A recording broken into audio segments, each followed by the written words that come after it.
हरि ओम। जय जगन्नाथ। जय माँ कालिका। बिंग तारा चैनल को आपण मानक स्वागत।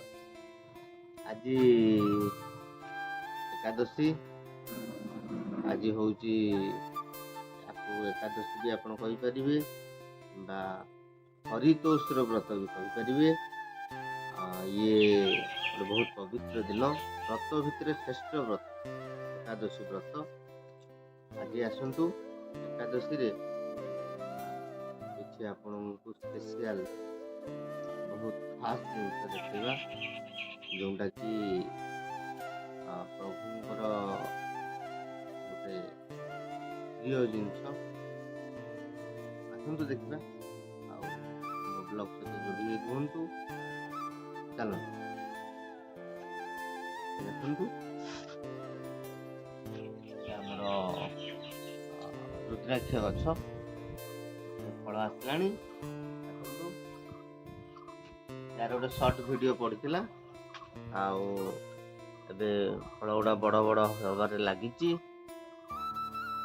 चली सब बढ़ी चली एकादशी रुद्राक्षर दर्शन करंतु।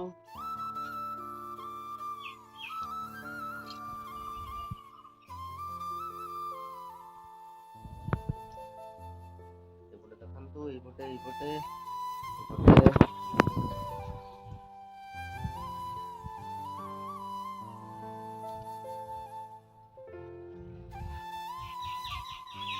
देखु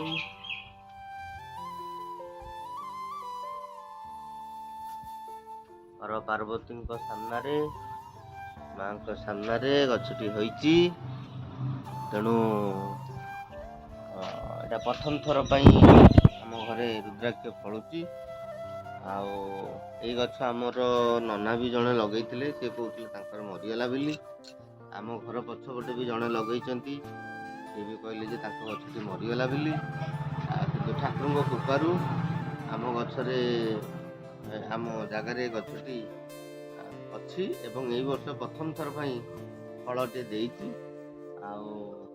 बहुत झाटिकिना फलटा आसला किंतु एते रहिला नहीं, गली पड़ा बहुत किसी एबे बहुत गोटे भल स्टैंडर्ड साइज रे आसीगला। ये केते शीघ्र पाचिबो तापे बहुत जन अनेक बसचंती। मोर जन व्यूअर्स से मेसेज करी कहते जे भाई मो पाई गोटे रुद्राक्ष रखिथिबो मु गोटे रुद्राक्ष नेबी एइथरु बोले हाँ निश्चय।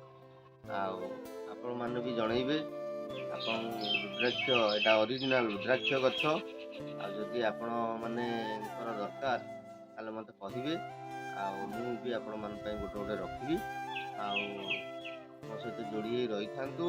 आसंतु आउ गोटे देखिबा भल जिनसटे एकादशी स्पेशल आज ओनली ठाकुरंकर जिनस ही देखा जिवो।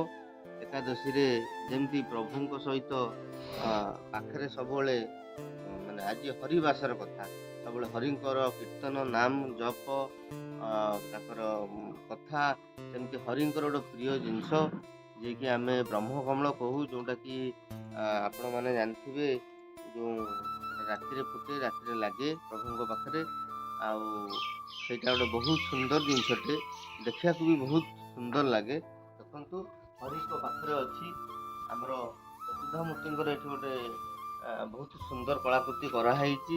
आम टे ईश्वर भक्ति लोक भगवान विश्वासी लोक प्रभु को भल पाउथवा लोक प्रभु आमको भल पाती ना नहीं आम से जानू।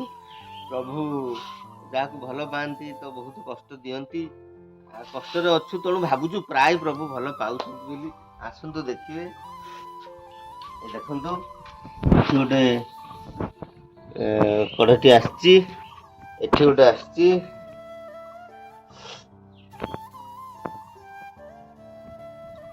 गोटे आसी गोटे आसी एपटे गोटे आसी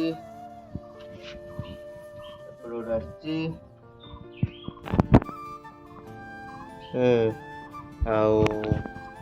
ये छोट छोट गुड़ा आसी ये रहिबो न रहिबो ग्यारंटी नहीं। सी केतले कोनटा बढ़िबो कोनटा नहीं। रथ काम तो सरी जाइछि जानछंती काली बाहुडा गला ରଥ କାମ ଶେଷ। ତେଣୁ ଆମର ରଥ କେମିତିଆ ରେନିକୋଟ୍ ପିନ୍ଧିକି ତାକୁ ଘୋଡ଼େଇକି ରଖାହେଇଛି।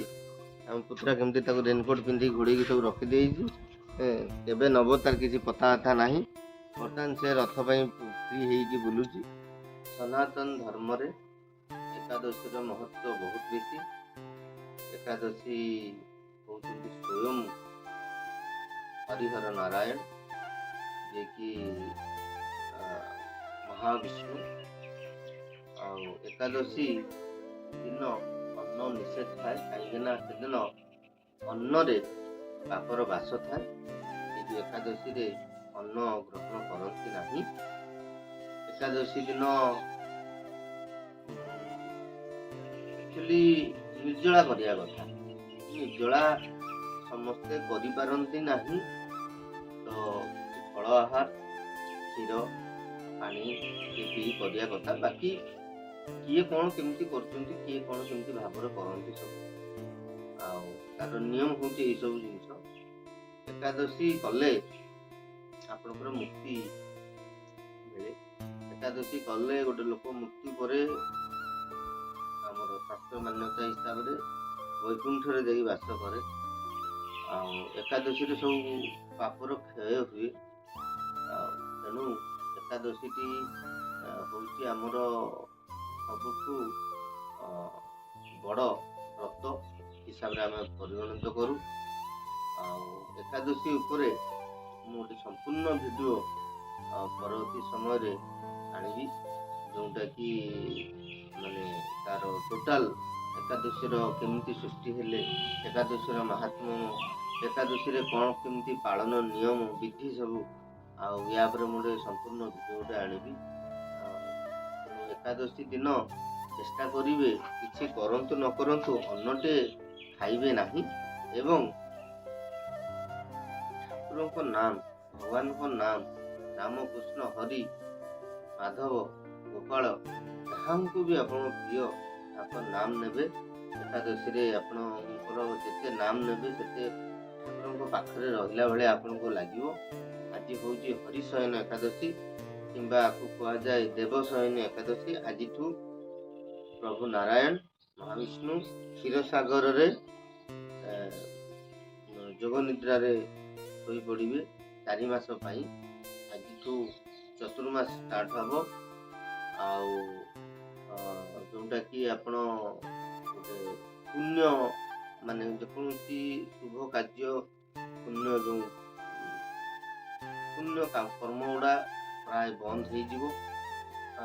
ଆଉ ତେଣୁ ଚେଷ୍ଟା କରିବେ ଏକାଦଶୀ କରିବା ପାଇଁ। ଏକାଦଶୀ କଲେ ବହୁତ ଭଲ ହେବ, ଆପଣଙ୍କର ମଙ୍ଗଳ ହେବ।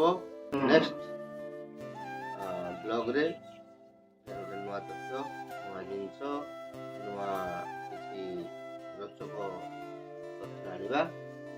ମୋ ସହିତ ଯୋଡ଼ି ହୋଇ ରହିଥାନ୍ତୁ, ତାରାକୁ ଭଲ ପାଇବା ଦେଇଥାନ୍ତୁ। ମୋ ଚ୍ୟାନେଲକୁ ସବସ୍କ୍ରାଇବ୍, ଲାଇକ୍, କମେଣ୍ଟ କରନ୍ତୁ। ରହିଲି। ଜୟ ଜଗନ୍ନାଥ, ଜୟ ମା କାଳିକା।